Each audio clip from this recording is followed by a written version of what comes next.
ಅಕ್ಕ ಏನೇನೈತೆ ಅಕ್ಕ? ಎಗ್ ರೈಸು, ಮಸಾಲೆ ರೈಸು, ಟೊಮೆಟೊ ರೈಸು, ಜೀರಾ ರೈಸ್. ಓಕೆ ಅಕ್ಕ, ಒಂದು ಟೊಮೆಟೊ ರೈಸ್ ಕೊಡಿ.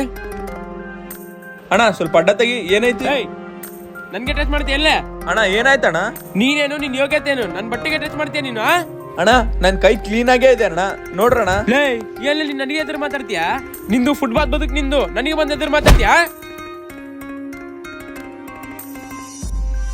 ಹೋಗ್ಲಾ ಸರಿ ನಿಂದ್ರ. ಲೋ ಯಾಕೋ ಹೊಡಿತಿದ್ಯಾ ಅವನ್ಗೆ? ಏ ನಿನ್ಗೇನ ಗೊತ್ತು, ಬಂದು ನನ್ನ ಶರ್ಟ್ ಬಿಡ್ತಾನ ಅವನು. ನೀನೇನು ಎಜುಕೇಟೆಡ್ ಇದ್ದಂಗಿದ್ಯಾ? ಯಾರ ಜೊತೆ ಹೆಂಗ್ ಮಾತಾಡ್ಬೇಕು ಗೊತ್ತಿಲ್ವಾ ನಿನ್ಗೆ? ಹೌದು, ನಾ ಎಜುಕೇಟೆಡ್, ಆದ್ರೆ ಏನಂತೆ ಅವನೇನೋ ಯೋಗ್ಯತೆ ಏನು? ನನ್ಗೆ ಬಂದು ಟಚ್ ಮಾಡ್ತಾನ ಅವನು. ಫಸ್ಟ್ ಯಾರ ಜೊತೆ ಹೆಂಗ್ ಮಾತಾಡ್ಬೇಕು ತಿಳ್ಕೊ, ನಿನ್ ದುಡ್ಡೆಲ್ಲ ಆಮೇಲೆ ತೋರಿಸುವಂತೆ. ಅಣ್ಣ ನೀವು ತಿನ್ನು ಬನ್ನಿ ಅಣ್ಣ, ಯಾರೇನ್ ಮಾಡ್ತಾರೋ ನಾನು ನೋಡ್ತೀನಿ, ಬನ್ನಿ ಅಣ್ಣ. ಅಣ್ಣ ಅಣ್ಣ ಕೈ ತೆಗೀರಣ್ಣ. ಪರವಾಗಿಲ್ಲ ಬಿಡಿ ಅಣ್ಣ. ಸಾರಿ ಅಣ್ಣ, ದುಡ್ಡಿದೆ ಅಂತೇಳಿ ಅಹಂಕಾರನ ತಲೆ ಮೇಲೆ ಎತ್ಕೊಂಡು ತಿರ್ಗಾಡ್ತಿದ್ದೆ. ಯಾರ ಜೊತೆ ಹೆಂಗ್ ಮಾತಾಡ್ಬೇಕಂತ ಹೇಳ್ಕೊಟ್ಟಿದ್ದಕ್ಕೆ ತುಂಬಾ ಧನ್ಯವಾದಗಳು.